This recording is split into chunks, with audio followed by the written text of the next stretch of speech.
Finally दोस्तों इस video में हम बात करने वाले हैं कैपिटल मार्केट शेयरों को लेकर के। जैसा कि आप लोग देख पा रहे हैं, बीएसई लिमिटेड स्टॉक के अंदर लगभग 4% का फॉल हमें देखने को मिला है। इधर आप लोग देखोगे एंजल वन, इसमें भी साढ़े 5% के आसपास का फॉल है। इधर 1.5% के आसपास सेंट्रल डिपॉजिटरी सर्विसेज यानी CDSL में भी हमें गिरावट दिखाई दे रही है। और नुवामा वेल्थ जो स्टॉक है उसमें भी हमें जो है काफ़ी बड़ा फॉल देखने को मिल रहा है। तो आखिरकार क्या रीजन अभी इस कैपिटल मार्केट शेयरों में गिरावट के पीछे? तो सुबह सुबह एक बड़ी खबर आई, अभी सेबी की तरफ से एक बड़ा एक्शन लिया गया है और उस एक्शन के बाद आप लोग देखोगे इन शेयरों में हमें प्रेशर दिखाई दिया। NSE का जो स्टॉक है वो लिस्ट तो नहीं है, लेकिन वहाँ पर भी हमें इम्पैक्ट देखने को मिलता अगर वो लिस्ट होता तो। ठीक है, तो यहाँ पर कैपिटल मार्केट में ऐसा क्या हंगामा हो गया कि शेयरों के ऊपर इतना बड़ा प्रेशर बन गया? तो भाई मामला ये है अमेरिका से जुड़ा। अमेरिका की एक आप लोगों को पता होगा भी एक ट्रेडिंग फर्म है जेन स्ट्रीट करके, और जेन स्ट्रीट के ऊपर आप लोग देखोगे भी सेबी ने एक कड़ा एक्शन लिया है। ठीक, उसको बैन किया है क्योंकि उसने एक बहुत बड़ा फ्रॉड किया है और उसी फ्रॉड को देखते हुए यहाँ पर बड़ा एक्शन लिया गया है और इसी वजह से इन शेयरों के ऊपर भी प्रेशर है। तो चलिए मैं आपको दिखाता हूँ आखिरकार क्या है जेन स्ट्रीट से जुड़ा मामला, क्यों उसके अंदर जो है बड़ा एक्शन लिया गया, क्यों उसको जो है यहाँ पर बैन किया गया, क्या है रीजन और ये क्यों उससे लिंक है। तो चलिए मैं आपको दिखाता हूँ। तो जैसा कि आप लोग देखोगे भी स्टॉक क्रैश, बाजार खुलते ही लोगों ने इन कंपनियों के जो शेयर है वो बेचना शुरू किया और वजह है जेन स्ट्रीट मामला। तो जेन स्ट्रीट मामला आप लोग देखोगे भी सेबी के कुछ एक नियम है भी, ठीक है, उनका अगर पालन नहीं करोगे तो जाहिर सी बात है इम्पैक्ट तो पड़ेगा ना।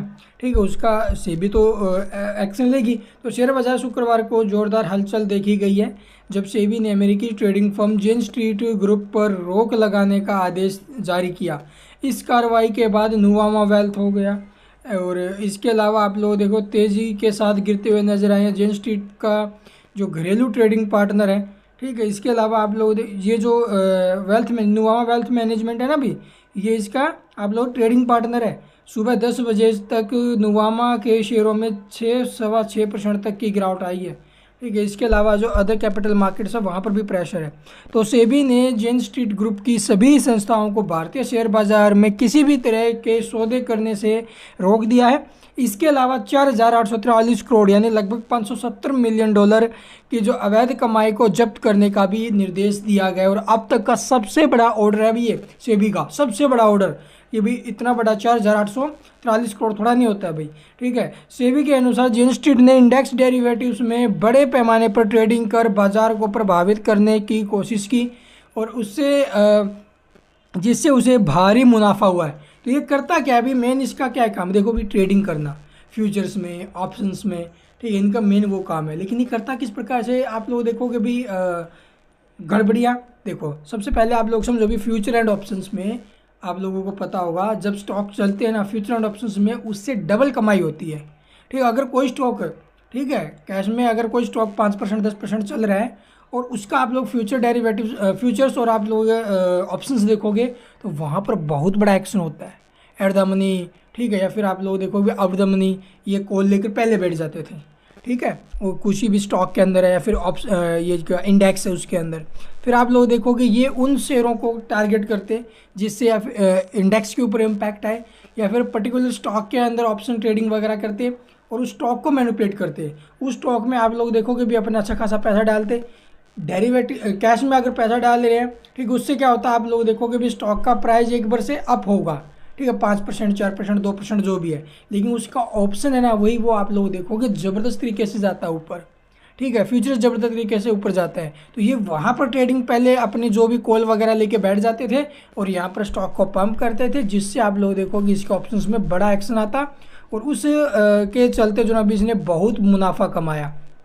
ठीक है, और ये गड़बड़ी सेबी ने यहाँ पर पकड़ी और उसके बाद जो ना भी ये एक्शन लिया गया है और इससे जुड़ी कंपनी आप लोग देखें नुवामा वेल्थ है, 5 से 6% तक स्टॉक क्रैश हुआ। अभी सीधे तौर पर इसका पार्टनर है, ट्रेडिंग पार्टनर है, बीएसई है, एंजल वन है, CDSL है, ये भी आप लोग कैपिटल मार्केट्स का हिस्सा है, इसलिए यहाँ पर भी हमें इम्पैक्ट देखने को मिला है भाई। तो आई होप आपको समझ में आएगा आखिरकार क्या पूरा मामला। तो जेन स्ट्रीट की सभी संस्थाएं सीधे या परोक्ष रूप से कोई भी शेयर या डेरिवेटिव्स नहीं खरीद या फिर बेच सकेंगी। संबंधित बैंकों को कहा गया है कि इन संस्थाओं के खातों से लगभग सेबी की इजाज़त के बिना किसी भी प्रकार के ट्रांजैक्शंस नहीं हो सकेगी। और यह फैसला जैन स्ट्रीट द्वारा भारत में इंडेक्स में जानबूझ उतार चढ़ाव कर मुनाफा कमाने की रणनीति पर संदेह के बाद लिया गया है। और आप लोग देख 4,800 जो भी है ये अमाउंट इसका फ्रीज कर दिया गया है। और इसके ऊपर आप लोग देखोगे पूछा गया है भी सेबी ने इससे भी क्या आप भी अपनी जो राय वो दो। अगर सब कुछ मामला ठीक हो जाता है, अभी ऐसा कुछ भी नहीं होता है, तो इसके पैसे वापस कर दिए जाएंगे। अदरवाइज यहाँ पर तो एक्शन ले लिया गया है भाई, ठीक है। तो यहाँ पर बड़ा मूव है, इसी वजह से आप लोगों ने कैपिटल मार्केट इंडेक्स में हमें झटका देखने को मिला है भाई, ठीक है। ये जो स्टॉक्स है ना, नुवामा वेल्थ हो गया, या फिर आप लोग देखो एंजल वन, BSE, CDSL, इनके ऊपर प्रेशर है। क्यों है ये मामला गंभीर, आप लोग देख लेने से एक बार, ठीक है। डेरिवेटिव्स बाजार में लगभग 2.3 बिलियन डॉलर्स का, यानी कि लगभग 19,000 करोड़ से ज़्यादा की कमाई हुई थी इसे। इतना बड़ा एक्सपोजर रखने वाली फर्म पर रोक लगने से पूरे बाजार में ट्रेडिंग एथिक्स जो है और पारदर्शिता को लेकर के बहस छिड़ गई है। तो बड़ा आप लोग देखोगे भी फर्म है, बड़ी इन जो ऑप्शंस वगैरह है उनके अंदर बड़ा ट्रेडिंग करती है ये, एक बड़ा एक्सपोजर रखने वाली कम फर्म है। और इसी वजह से आप लोग देखोगे सीधा इम्पैक्ट आ रहा है भाई। सेबी का यह निर्णय बाजार में कड़े निगरानी और मैनिपुलेटिव ट्रेडिंग पर जीरो टॉलरेंस की नीति को दर्शाता है भाई। तो ये खबर है। आपको क्या लगता है भाई, क्या इन शेयरों में और प्रेशर बन सकते हैं या फिर यहाँ से इन शेयरों में रिकवरी लौटेगी? आप अपनी राय कमेंट्स में ज़रूर देना।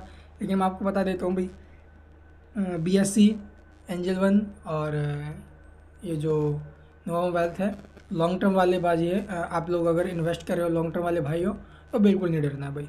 तो शॉर्ट टर्म छोटे मोटे मूव आते रहेगा। अगर डायरेक्टली इनके ऊपर कोई बड़ा एक्शन होता तो डरने की थोड़ी सी बात थी, लेकिन इसके पार्टनर्स पर हो रहा है, कोई भी एक्शन तो आएगा बाजार को, उसका रिएक्ट तो करेगा, लेकिन लॉन्ग टर्म के लिए नहीं होगा वो, ठीक है। Thank you for watching the video.